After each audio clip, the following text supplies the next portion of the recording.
Fucking fuck. Bro, you started without me. Hey, Fucking bro. fuck. Let's go. Bro, Maz is excited today. He wants to just do it and get the fuck out of here. You'd like, you're not into the podcast anymore. It's like the Nike, you know, just do it. Just do it. No, that's it, guys. This is episode 10 of season 2. Isn't it 11? Bro, we need to, is it? I don't know. I think so. I don't know. Oh, maybe it's 11. Yeah, no, it's probably 11. Guys, we need to make a new season, just because why not? I like numbers, it's fun. Fucking fuck. Let's go. Go and do meditation, go and do meditation. I was like, man, she's not going to be able to sit down for months. Masturbation. Before we wrap up, I want to get my religious frustration out. I wasn't empathizing with Hitler. Fucking fuck. Anything you want to do, you can. Be a professor. Wink, wink. Clearly you spent too much time on the phone. Anyway, so today, what I was thinking, like, I've never actually told this story to Maz, and I wanted to share something with everyone and see what comes out of it. Go for it, bro. Alright, sweet. Hit me. So, when I was in Morocco, Uh-huh. I went to the markets. It's like a bazaar markets type of vibe. And every time I go there to buy something, in the beginning they'd say, "Where are you from?" And I'd say, "Oh, like I'm Australian." Mm-hmm. And then I realized when I went to like bargain with them, they were just being ridiculous with it. Like they just wouldn't give me cheaper prices. Yeah. But They like up the prices. Because Yeah. you're Australian and you got Aussie dollars. Or exactly. And then once I got to this particular store, they're like, "Where are you from?" I was like, "I'm from Iran." And they're like, "Oh, my brother, come here, you're from Iran." And then there was a guy from another stall next to us who overheard the conversation. And then he's like, "Brother, Khomeini, mashallah, Khomeini, mashallah." And mashallah means like very good, or like praise be to God or some shit. And Khomeini is the religious leader. he's the religious leader, dictator. Like he's kind of like low-key the Hitler of Iranian history. Like I just want to get across my biases and feelings towards this guy. Yeah. So he's like he's a fucked character in Iran's history. He started the Islamic Revolution in 1979. So this guy comes up to me and he's just like pats me on the back and he's like, "Good job, you're Iranian. Like you brought this Khomeini guy, religious leader." And I didn't say anything. I just like nodded and just ignored him. Hang on. How did you feel when he said that? Like, I'm curious. And that's the thing. I felt like pissed off. I was just like punch this guy in the face. Because I was like, "Fuck off!" Like suck my dick. Yeah. But I didn't say anything. I literally just didn't, like literally just as if I didn't hear it. Yeah. So you're sort of like suppressing your reaction. 100%. Yeah. And then another guy came up to me in the store next to me. He's like, "Oh, you're from Iran," and then he's like, "Fuck Israel, Iran, and you good brother, my friend." And I just realized that, like, first of all, just the emotions was intense. I just felt just angry, and just a bunch of shit just came up from nowhere. And the other thing is, I realized like the extent of Iranian propaganda in the Middle East. Just like, I feel like there's so many things when it comes to social justice, politics, history, that like we live here in our little Western bubble, and we just think like, yeah, of course everyone knows, like, this is a silly example, but like, of course everyone knows Hitler's bad. Like it's not even like we don't even need to have a discussion about it. Like he's bad. And for me, someone like Khomeini is also the same. I was like any reasonable person could see that this guy like has led to the destruction of a country. I mean, video perspective and lens, yes, but I don't think that's quite a as clear cut statement as you'd think. But because I know, like, depends where you stand, right? Like, if you stand on, it's like, it's the same thing as, for example, Trump. Some people clearly and obviously look at Trump and say, this guy should not be president. And yet there's other people that look at him and say, oh, actually he's amazing. He's doing all these crazy things and he should be voted again and he's got supporters, right? So it's a polarizing person where you're either like really against him or you're really pro him. But because he's polarizing doesn't necessarily mean that everyone doesn't like him. So I think it's like the same thing with Khomeini as well, because the people that are in support of the regime in whatever capacity, they see him as a hero. So like some people see it like that and some people see it like that, but I think it's one of those polarizing things again. Like I get that, but I still think that we have the luxury of history. And we have the luxury of being able to see in hindsight the consequences of someone.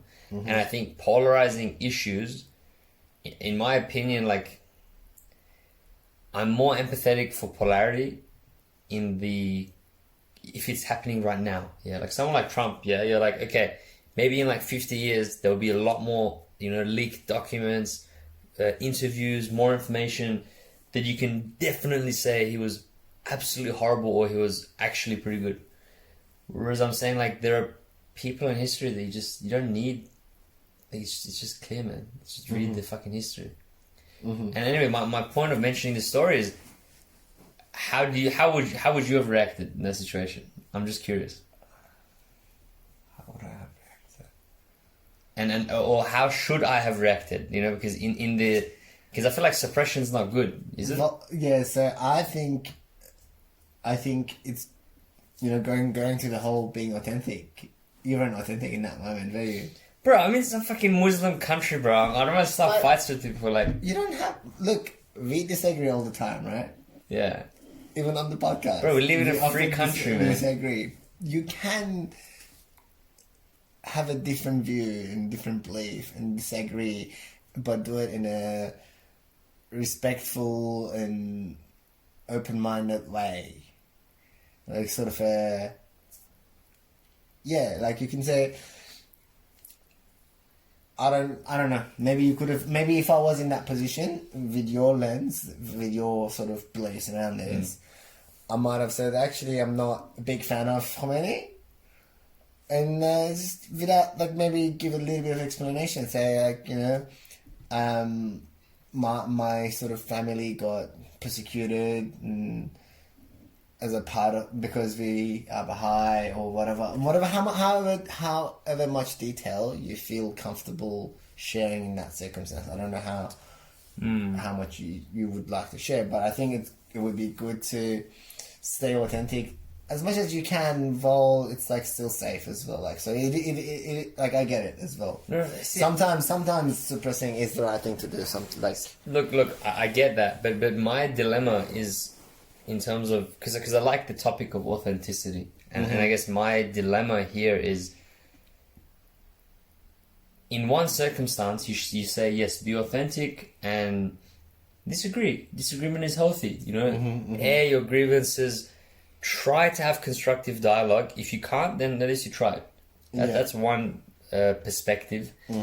A different perspective is, and this is one that I adopt most of the time, and I'm trying to reflect on it, and I'm not sure if it's the right perspective. But it's, if someone has deeply ingrained prejudices, opinions, beliefs, me starting a conflicted argument with them is not going to change their mind. It's not going to change their mind. Let's go back to this. The reason you're saying what you're saying is not to change their mind, is to have authentic conversation.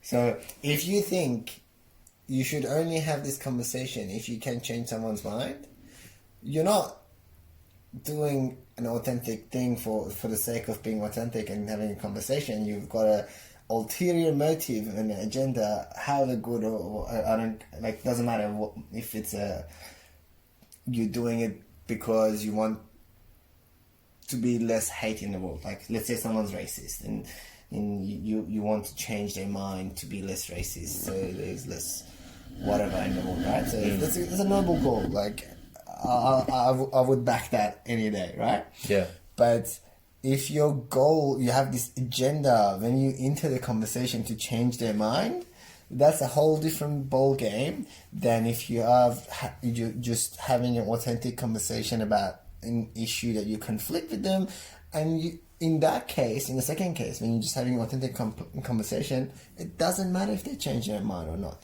The act of you having that authentic conversation is the end in and of itself. Look, I don't know if I agree.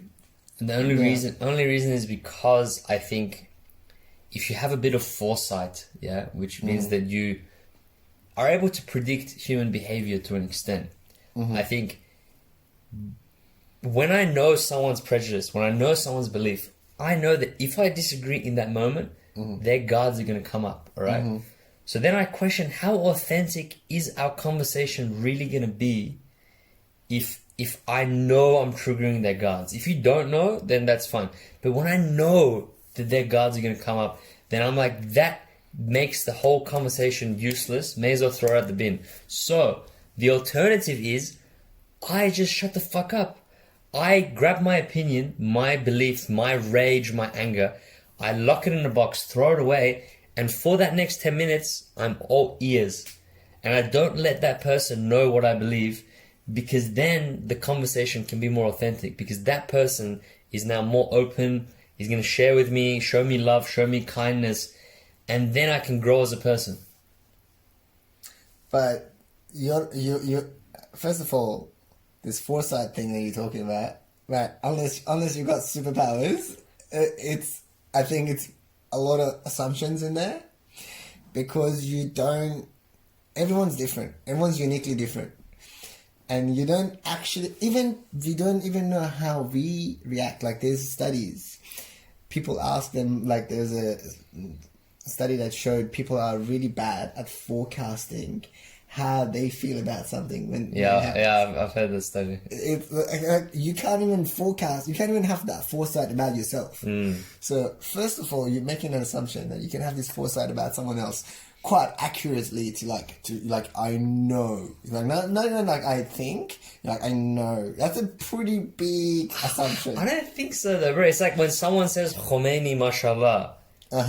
I can, like, it is assumptions, but I feel like I can say, to an extent, if I say death to Khomeini, he's gonna get pissed off. Yeah, definitely. So I would agree with that. That's a fair thing to say, but you don't need to go to the extreme of the sentence. Like, you don't need to say death to Khomeini. So the thing is, like, it goes back to think about, like.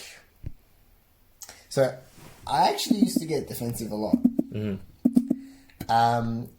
Specifically in my last relationship with my ex, if she said something that I perceived as a criticism, sometimes it wasn't even a criticism, I just perceived it to be. Yeah. And then my guards come up and I get defensive. It's like most people. And when I got defensive, I'm no longer listening to what she has to say. I'm just trying to, like, defend myself, right? Like, either respond in a way to protect myself or even attack. So that's a defensive situation, right? In a way, your response to this is your own defensive. Like, you're gonna lock yourself, lock your thoughts and feelings into this, and then put it away so it can't be, like, touched, because you're not. So you're not open to having. It seems to me, I could be wrong. It seems to me that you are, like, almost closed off to having that conversation, because you're like, like, it's gonna be, like, too intense or whatever.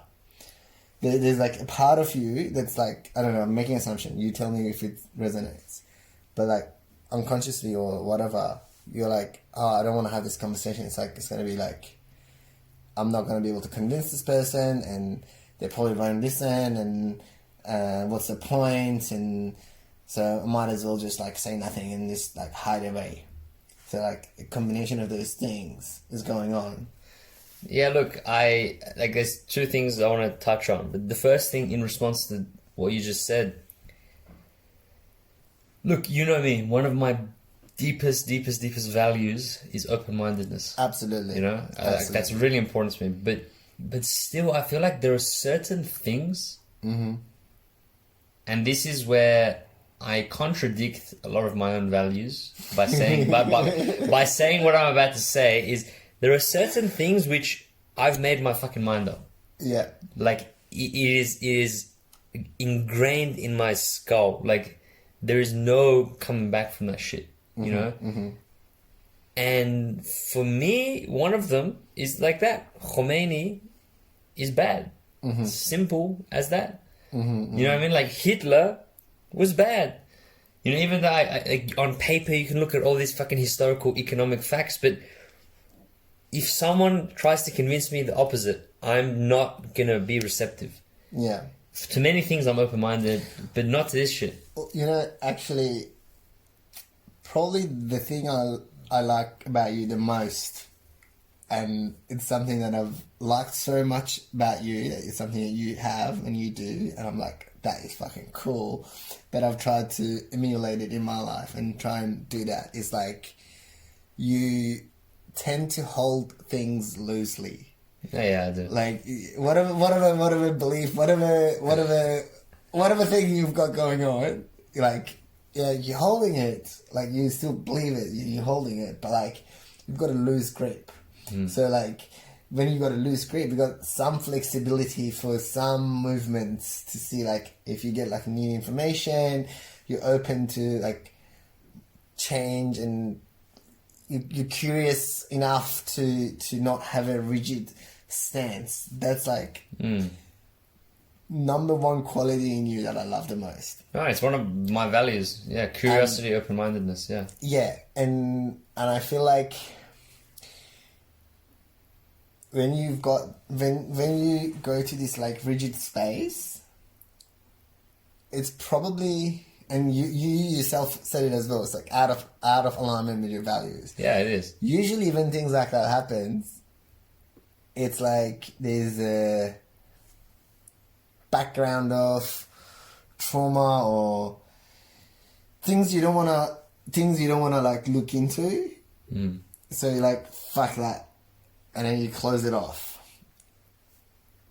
But I don't have any specific views on Khomeini at all on either end. I'm like, he did whatever he did. I don't really know too much details of it. But it's not about that. It's not about Khomeini. Like, this conversation is about... But, like, no, it does tie into it. So, what I'm saying is, like, especially with that guy, so going back to the actual conversation, right? So, there's this guy who said this thing, and then your reaction was, like, to hold your things inside and not have that conversation, right? Yeah. But like, if you did have that conversation, what was the worst thing that could have happened? And like I'm saying, like, I'm not saying that you attack him and say, oh no, like in a proper way, having that conversation, genuinely. Look, it's hard to know. It's hard to know because it's a foreign country to me. But realistically, the worst thing that could have happened is, I don't know, could have just given me death stairs or some shit. I genuinely have no idea. Yeah, it's hard. It is hard to because I think for me it's less about fear of their reaction. It's more about if I let this shit out. It's more about my own reaction. So you're afraid that you can't stay calm if you start talking about this? Like, it riles you up? Potentially. Like, I don't know, because I've never really been riled up. Like, I'm pretty good at controlling my anger. But I have no idea. Yeah. So there's an element of that. Like, worst case scenario, I just get really mad and I'm like, fuck Khomeini. I might say that. But like I have a reason that I think is good to have those conversations, and I'm going to tie it back to what I started saying before, and I sort of got distracted. So when I used to get defensive in my ex, and that was like I didn't even know I used to get defensive till this started happening. And I'm like, okay, I don't want to do this. I want to have those conversations. And then I started to practice, because you need practice, right? Like if you want to learn to not get defensive and learn not to get angry and still have your emotions and have a passionate conversation, but do so with respect and understanding, that takes practice. It's not something you can just like pull out of a rabbit hat, right? But is that I'm just curious, is that the ideal person? To not be reactive and to be open to anything? Because that's a big assumption that you're making, and I'm just wanting to clarify. It's not. It's about having the skill of having a difficult conversation. But not all conversations need to be had. But are you saying? But are you disagreeing with that? Are you saying all conversations must be explored? No, I do agree with that. But I'm saying it could have been an opportunity for you to practice that with possibly like not a lot on the line, actually. Because sometimes if you haven't practiced this and you have a conversation and you say something to someone you love, you can't unsay something that you've already said, right? Once the words leave out of your mouth, they've gone, and you can't bring it back.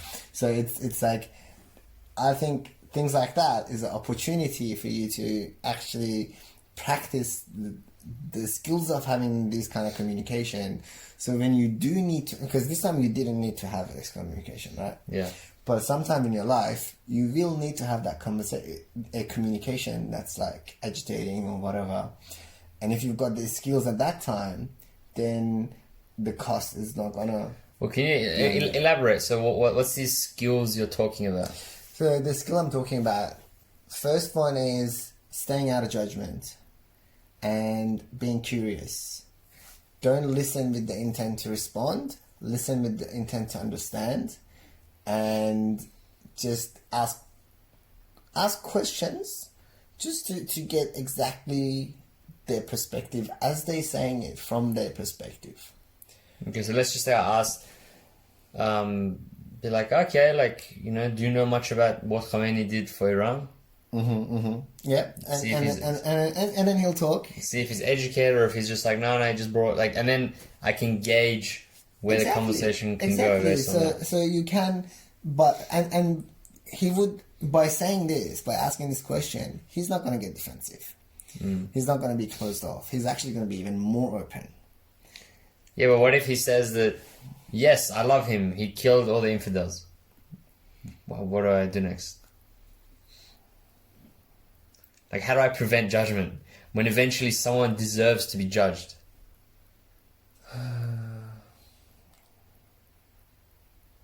I'm just thinking.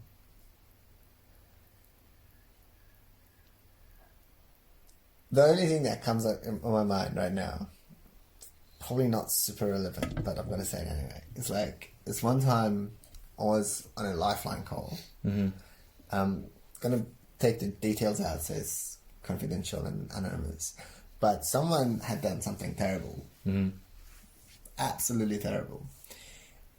And they were facing most likely jail time. Yeah. And they were also like, fuck this, I've done this thing, I'm gonna go to jail, and jail's not gonna be good for me because of the kind of crime I've committed. Yeah. And it's just gonna be fucked up, so I'm just gonna kill myself. And he had called Lifeline on the noose around his neck, talking to me. And I'm listening to this guy. And I'm like, okay, if I judge this guy, he's gonna end his life.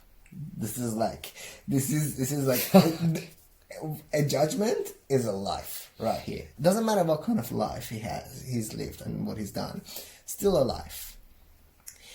So that was an intense moment for me. Yeah, I can imagine. Yeah, because I had to look inside myself and see, is there, okay, I disagree with this person on so many levels and what they've done is unforgivable or whatever, but is there something about this person that I can connect to as a human to human? Is there some humanity between us that I can connect to and stay with that humanity? That's the way for me to not judge someone, is to stay connected to the common humanity. Because everyone's got humanity in them. And it was hard, but it was possible. So I think it's possible. It takes a lot of work, and you probably don't want to do it all the time because it's effortful. Like, I still judge people. Like that was a time when like judging was very costly. So I was like, I'm gonna stay out of judgment consciously. I'm gonna do whatever it takes. Yeah, I don't know. Wow, that's powerful. That's a very, very, very powerful example, and it's beautiful. And I think you make a very messianic point. A very what? Messianic point. I don't know what that means. You're like a messiah. It's like you're like a prophet. Like you're just like, see the humanity in all, my son. Like, love all, turn the cheek, amen, Jesus. But no, it's a great point. But I'm still not convinced. Like, okay, I could be convinced with one that judging is out of weakness and not strength. Although sometimes judging can save your life. Yeah. You're on the street, you're walking down, and you judge someone, and they stab you, but you prepared for it because you judged them. I'm sure there's benefits to it. But let's just say, morally speaking, we can say generally, judging is bad. Judgment is a life. But would you say assumption is the same as judgment? You said we're playing with semantics a little bit here, but I just want to make a point. I want to be clear. Why is it? Why does this matter? I'm about to make a point. To my second question was, I think assumptions are necessary. And I think that it sounds to me that you have a negative connotation of assumption. I do have a negative connotation of assumption. Don't make an ass of you and me. That's it. Then you assume you make an ass out of you and me. But the thing is, like, I don't know about you, but personally, I have had many of my assumptions be proven to be incorrect in my life. Like, I have made a certain assumption about someone, and then, I don't know, a month later, a week later, or whatever, that assumption that I was pretty sure about when I made it turns out to be completely false. I've had that experience so many times that I've come to a point where, like, I'm making assumptions. It could be good, but it doesn't have a good track record. But are there any assumptions which you think are good? Can you think of one good assumption? Like assumption that increases your quality of life, like serves you.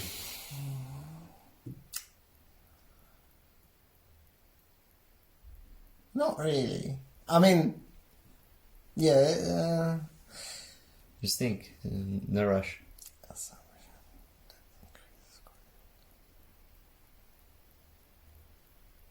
Yeah, like if you meet someone and you, based on whatever, you're making an assumption that, this is a cool person I'd like to get to know, and then you become friends with them or whatever, and then it's good, and your assumption was correct, and then you meet another person and you make the assumption they seem a bit shady or dodgy or don't like their vibe or whatever, and then based on those assumptions you decide to distance yourself, and it turns out that they were shady and that they were gonna like try and trick you or whatever, and that assumption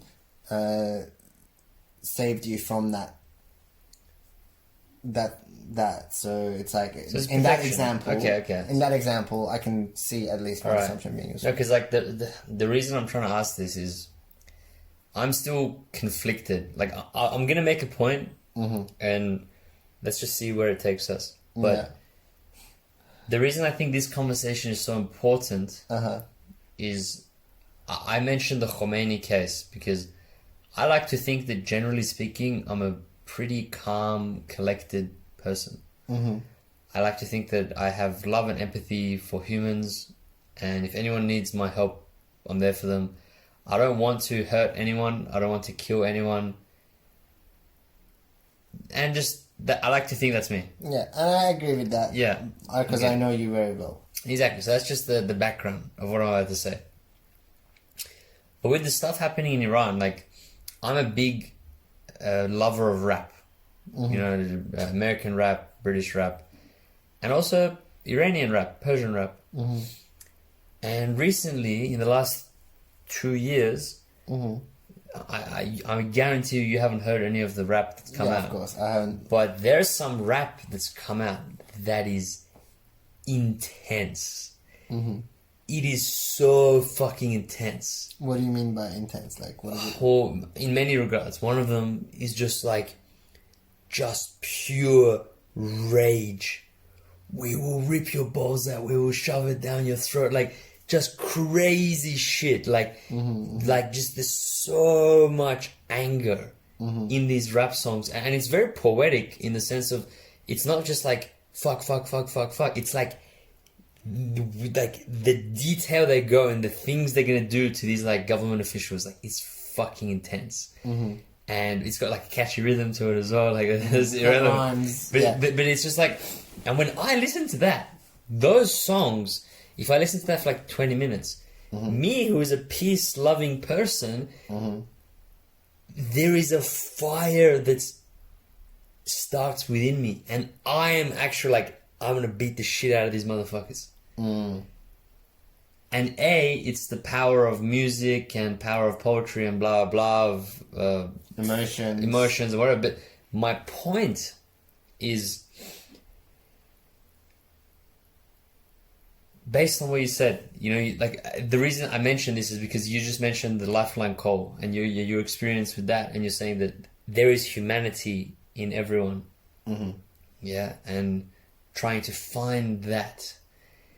That's the way that I can stop myself from judging. When I really want to judge someone, if I do that, I can stop myself from judging. And that's fine. But I'm saying that's something that you value. Yeah. And for someone like you, listening to these sorts of rap music would be completely against your values. Yeah, I would never. Exactly. But what I'm trying to get to is, do these people deserve that anger and hate? Like there's something within me. Like I have two voices. One voice is like, no man, like don't kill anyone, don't hurt anyone. There's humanity in all, even the most fucked up people. And there's another side that's like, these motherfuckers like gas kids. Like they fucking deserve anything that comes to them. Like I might not be the one killing them, but if these guys want to kill them, fucking go for it. And that is weird because me, who once again, I'm going to repeat, is a peace-loving, hippie, open person, I'm having these thoughts and it's conflicting and making me very confused. So you feel a bit torn inside. Feel a bit torn inside, and I think it's a relevant conversation because I'm just talking about Iran, and the listeners probably don't give a fuck about Iran. That's completely fine. But this is happening around us. This is happening right now in Israel, Palestine, you know, where if you're on the Palestine side, you're like, yeah, fuck the IDF, fuck the Israeli troops. And if you're the Israelis, you're like, oh yeah, fuck the Palestinians, blah, blah. It's happening in America, the polarization, Republicans and Democrats. It's happening in one of the fucking tens of civil wars around the world. This is a common experience that humans have. Okay. Let's talk about it. Let me tell you. So, as you talk about that, my favorite person that I follow comes in my mind, Brené Brown. She has a few things to say about this polarization and empathy and things like that. So, one of the things she talks about is it's so much easier to hate someone from the distance than to hate someone up close. So, you don't know who these politicians are that the rapper is saying they want to like do these things to, right? You don't know them. You probably don't even know their faces, or maybe if you know their faces, you don't really know their life. You don't know their kids. You don't know their parents. You don't know you actually don't know a lot about them. It's a very distant idea. You don't like. It's like some random guy you know nothing about really. Yeah.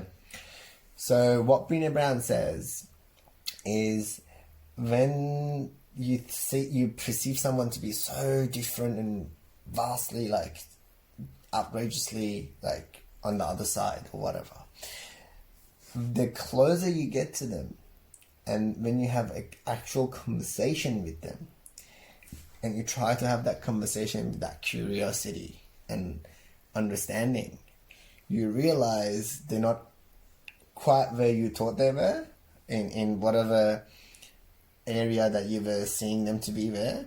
Mm-hmm. And yeah, so the sentence she uses is like, people are a lot harder to hate up close. And she's got like research data backing that up.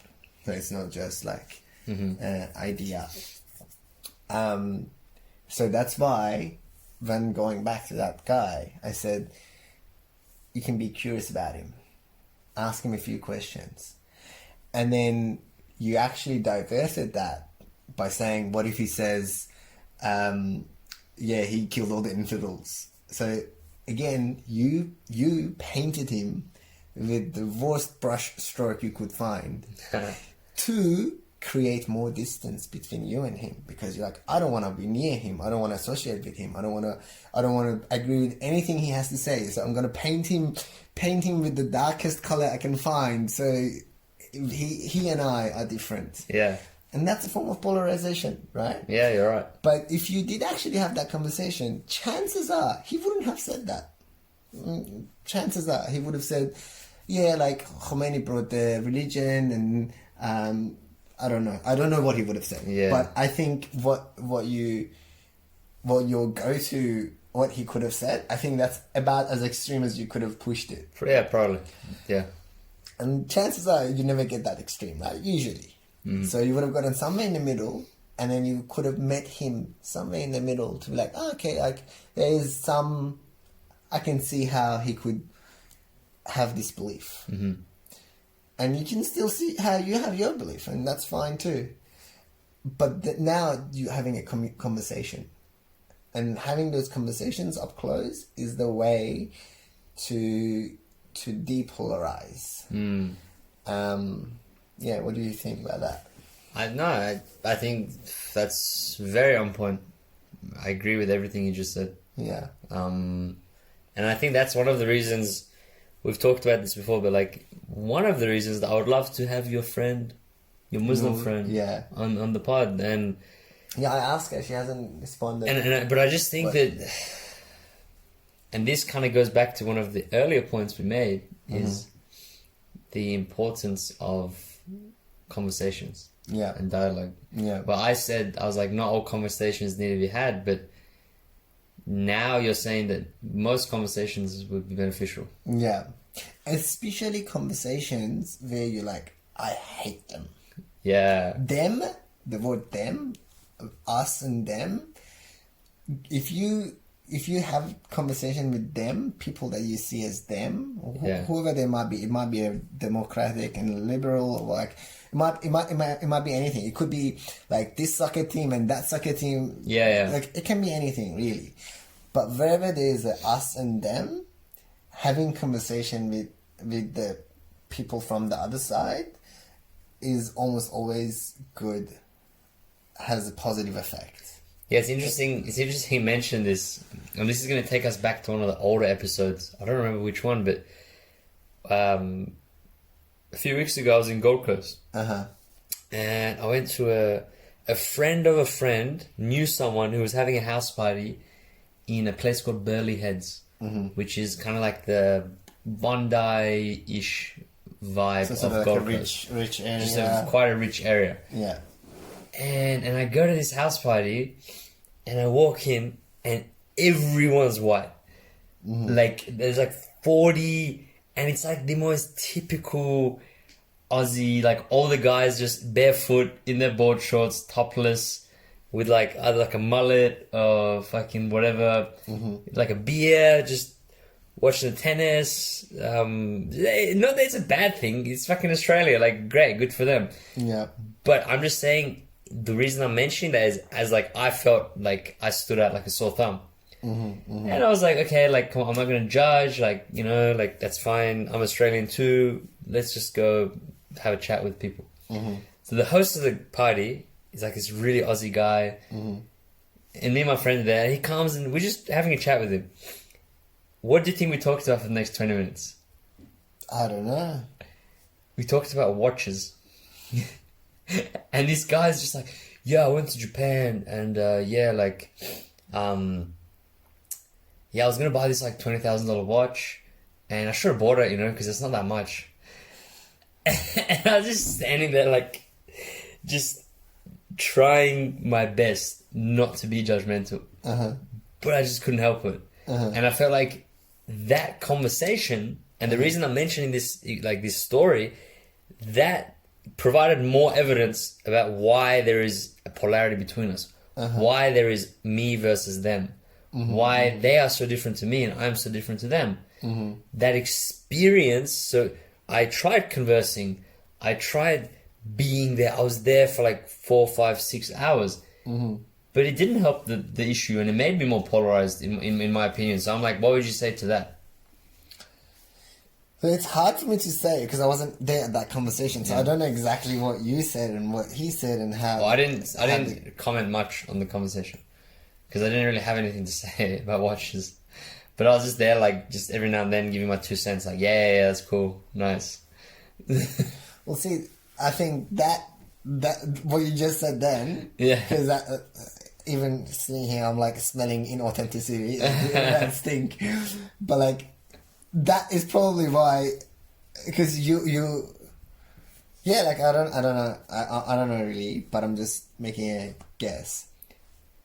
I think if you are like just going with something, yeah, you feel internally like this is fact, but they're not getting that signal that this is not connecting because. So you believe that if I had been more authentic, eventually we would have found the topic that we... You would have found something that... Look, I'll tell you again, like I said this before, and another time, there's like this book called Atlas of the Heart. Right? Yeah. There's 87 human experiences and emotions in there. And we all have those.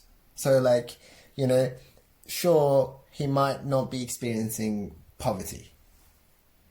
Or financial insecurity, or this might not be something that he struggles with, right?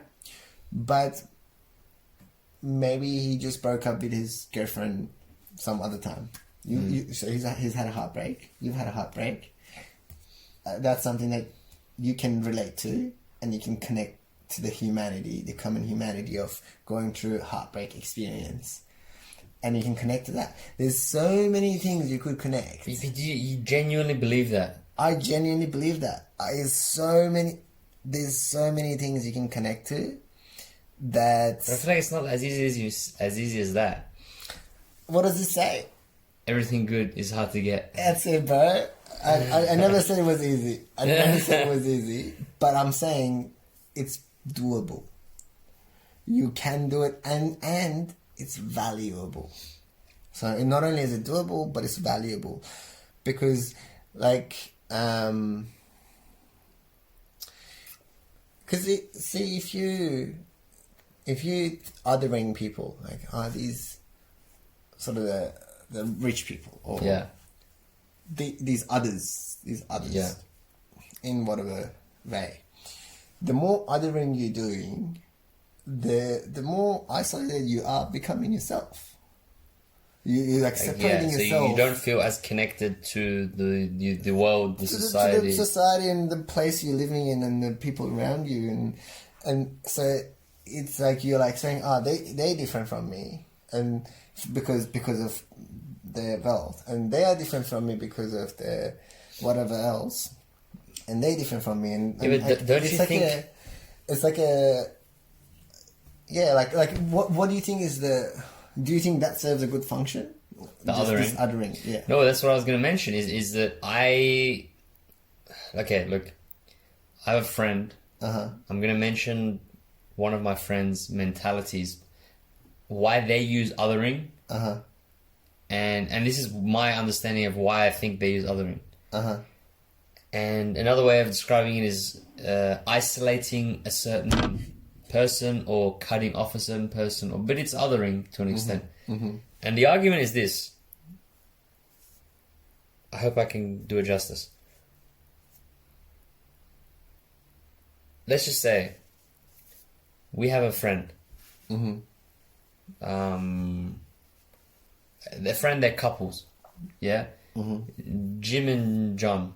Okay. And let's just imagine it's a heterosexual couple. I don't know why I did two male names. Anyways, okay. Anyways, and one of them is a perpetrator of domestic violence. Okay. Yeah. And we know that. We know that. And we've confronted it to the perpetrator.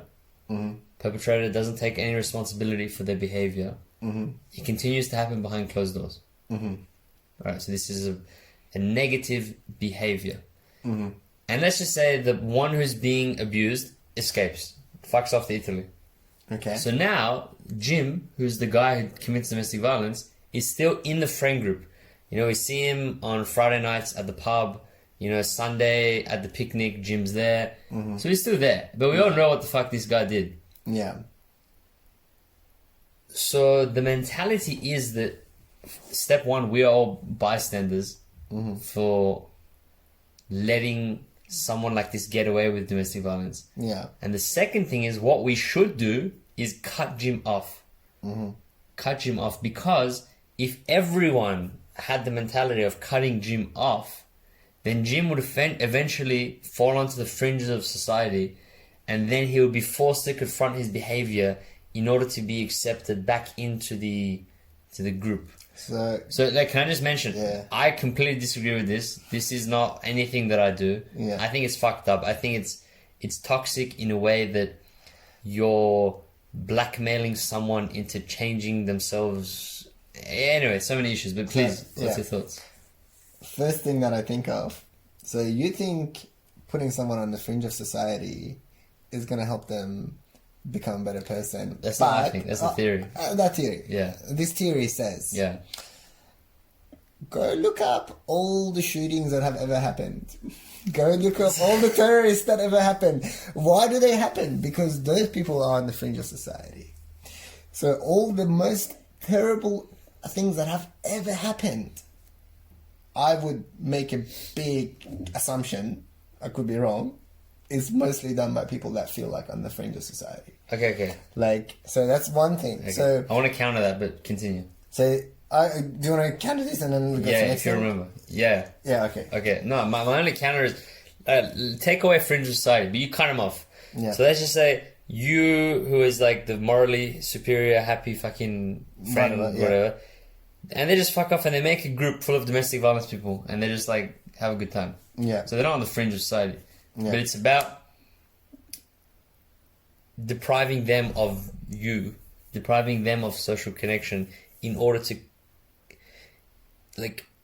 confront their fuck upness.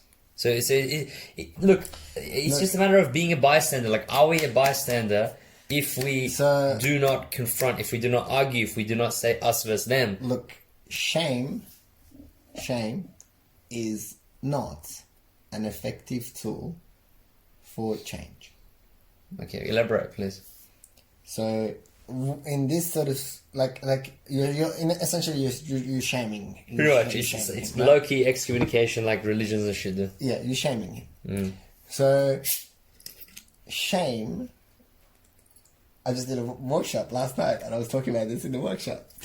So, shame is I am bad.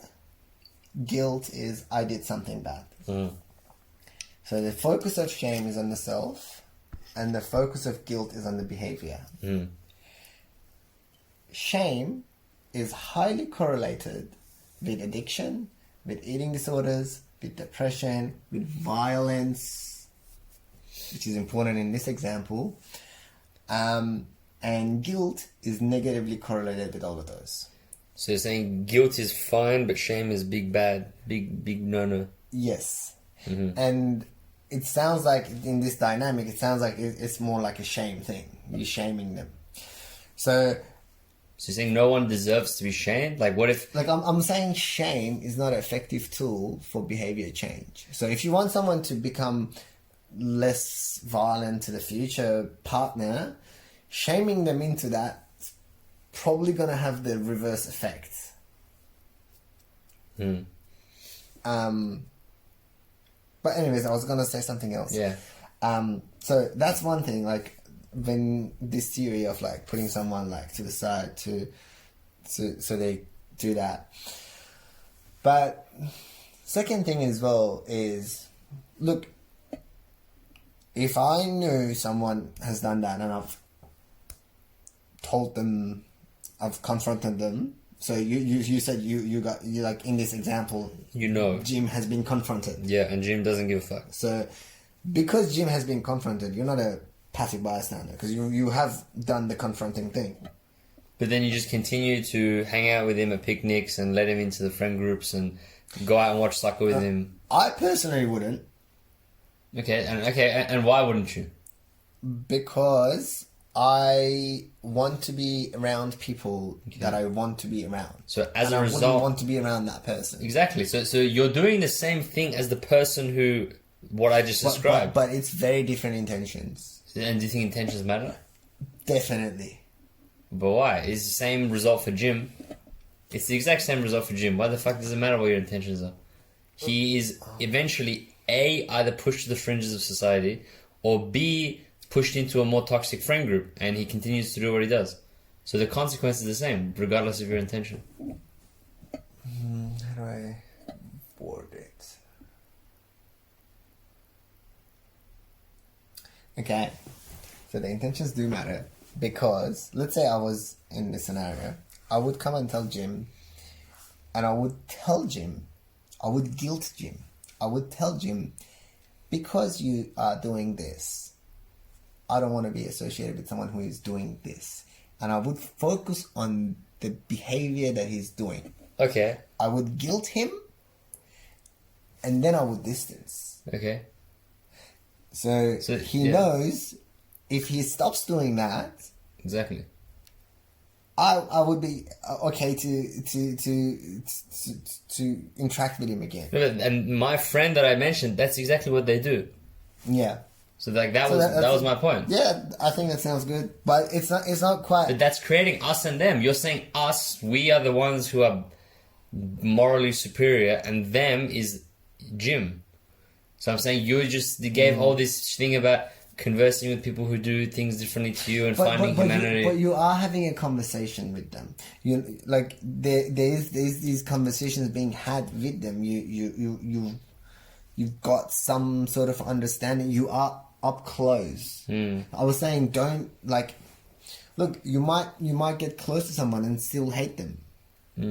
But I'm saying, if you are hating from distance, then it's definitely like that's a lot worse. Yeah, no, I get so that. I'm saying get close and investigate, and if you still hate them, you hate them. That it can happen, but don't hate from distance. Okay, it's so easy. Like from distance, you could hate half the world. Well, that's what people do. Most people hate half the world.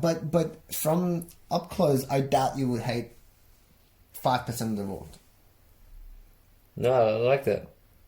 Yeah, it's about getting up close and seeing them for who they are. And maybe he not in a way that it's not justifiable. Like I'm not saying that he can justify. Yeah, of course.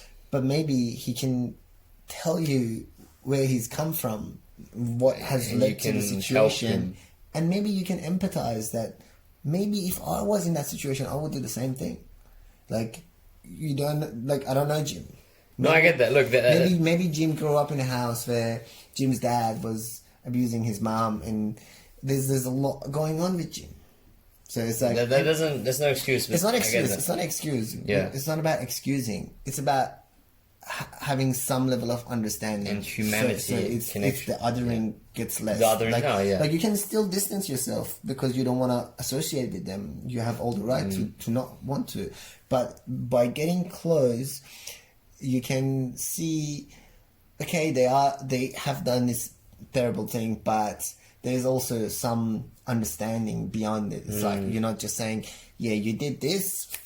nah, you are this. You actually have more of an understanding of Jim, and you have some empathy, even though what they've done is wrong and unjustifiable.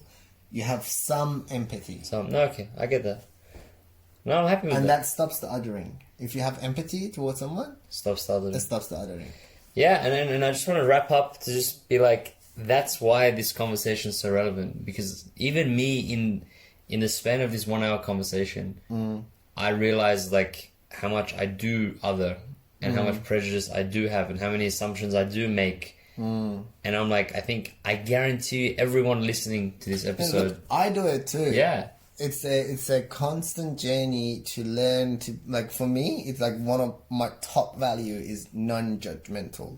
I'm aspiring to not judge anyone. Yeah. Not there yet, but I'm aspiring. Yeah, which is great. And I hope that people can do the same, just especially with loved ones in their life. Because I think a big issue with many people in interpersonal relationships is assumptions and judgments. Yeah. So yeah, I think And stop making ass out of you and me. Stop making an ass out of you and me. That's it. That's it. That's the slogan. That's the slogan. Yeah, bro. Let's wrap it up. Let's wrap it up there. Yeah, I had no idea where this conversation was going to go. That was really good. No, that was good. I feel challenged in a good way. Yeah. No, and me too. Dug deep and got some stuff and I'm like, oh yeah, okay, like. And I think that answered some of the query, like internal conflicts I've been having. It's like put to bed. I'm gonna stop listening to that rap. But nah, that's it. We started off with the example of me in the markets in Morocco. Yeah. And then we talked a bit about defensive communication. Getting defensive when you're confronted with someone who has a different opinion to you, a different belief than you. And then we talked about whether it's a good thing or a bad thing. Yeah. The fact that we make assumptions. You just talked about it. We went very in-depth about assumptions and judgments and do people deserve them? Do people not deserve them? Do people deserve to be ostracized, excommunicated or not? And yeah, I think we just concluded that we should all try and find the humanity in each other. Yeah. And it's like it. Pretty that was a good episode. Happy episode to finish. Yeah. Sweet. Alright guys, I shall see you. Oh, do you want to tell the listeners quickly where the fuck you're going? And then just say where you're going and then they'll listen to the stories when you come back. I'll be going to Bali in 6 days and I'm going to be sitting in a dark room. Just me, my thoughts, and whatever else is inside me for 2 weeks. 2 weeks silent darkness retreat. And solo. Yeah, man. Then literally, it's gonna be crazy. I'll have something to report on. That's it. We're gonna have like 5 episodes just to like figure out what the hell this guy went through. But that's it, guys. Hopefully we'll see you. I don't know if Maz will ever see you again, but hopefully he will. Hopefully I survive. He's gonna come back. He's gonna be like, my name is Muhammad now. I have had a religious awakening. I know most religion prophets did go into like that's a it. dark Baha'u'llah did too. Yeah, most of them did. So Baha'u'llah didn't do it by choice, bro. And just before the episode, Samim told me, Maz, we should start a religion. And maybe this is the start of it. Maybe I come back and I tell you, bro. Alright, guys. Alright, the listeners, please follow our religion. The benefits of joining our religion, number 1 is tax exemption. We can use it to launder money and have loopholes in order to get rich. Thank you for listening. Goodbye. Fucking fuck. Let's go and do meditation. Go and do meditation. I was like, man, she's not going to be able to sit down for months. Really? Masturbation. Before we wrap up, I want to get my religious frustration out. I wasn't empathizing with Hitler. Fucking fuck. Anything you want to do, you can. Be a professor. Wink, wink. Really, you spent too much time on the phone.